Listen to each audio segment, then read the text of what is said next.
Hi, my name is Di and welcome to the You Are Special video series, Keeping It Real. The subject matter for today is responsibility. Whose life is it anyway? So I thought I'd start off by sharing with you where I was a number of years ago and where I was when I learnt this lesson and how it's impacted on me.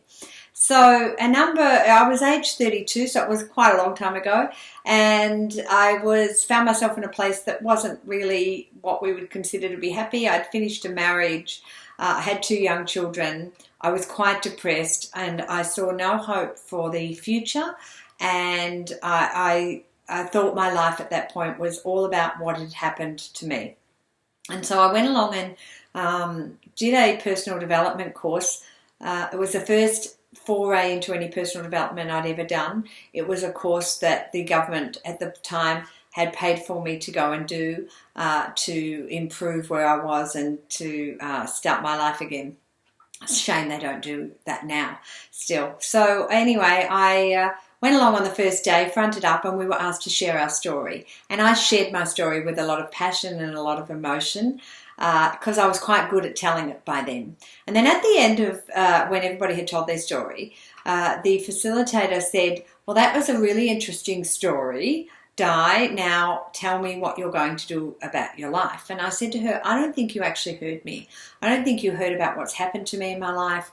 I don't think you've heard about how I feel about that, and I don't think you've heard about where I am." And she said, "Oh, I heard you just fine." She said, "But this is your life. This is your responsibility. You're 32. You've got 2 young kids. And what I'm asking you is, what are you now going to do about your life?"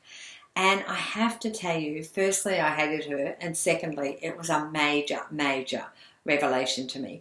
Nobody had ever shared with me that my thoughts were my responsibility. Now, Judy was very careful to point out, as I do now with people, we're not responsible for what happens to us. Sometimes bad, unfair, sad things happen to us. We're not always responsible for that. Sometimes we are, but most of the time we're not. We're not responsible for getting bad news. We're not responsible when we're a child for things happening to us.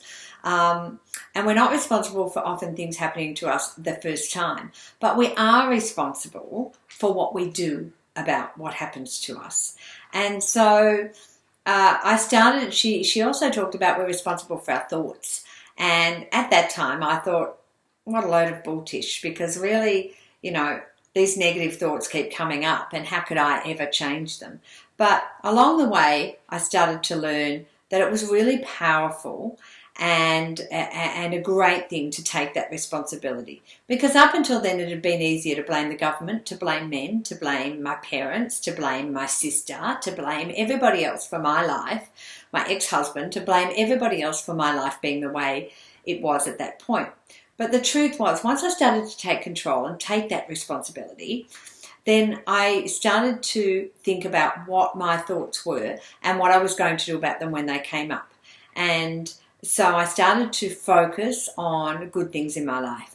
I started to change my thinking, and I started to know that my life, my happiness, was my responsibility. So instead of waiting for everybody else to make me happy, instead of waiting for a boss at work to make you happy, instead of waiting for a partner to do that for you, then you've got to learn what makes you happy.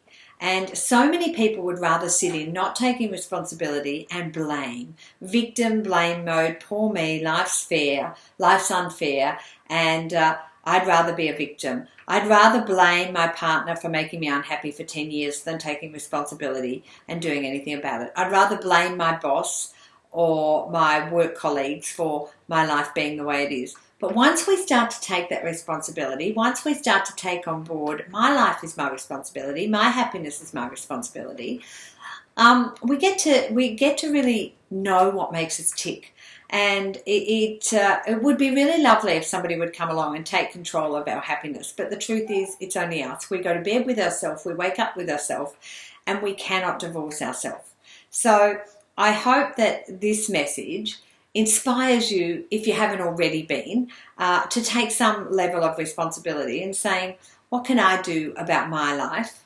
And what can I do to make it happier so I am then my best self? You Are Special is all about being your best self. If you'd like me to come to your workplace, I'd love to do that. So talk to some people and make that happen.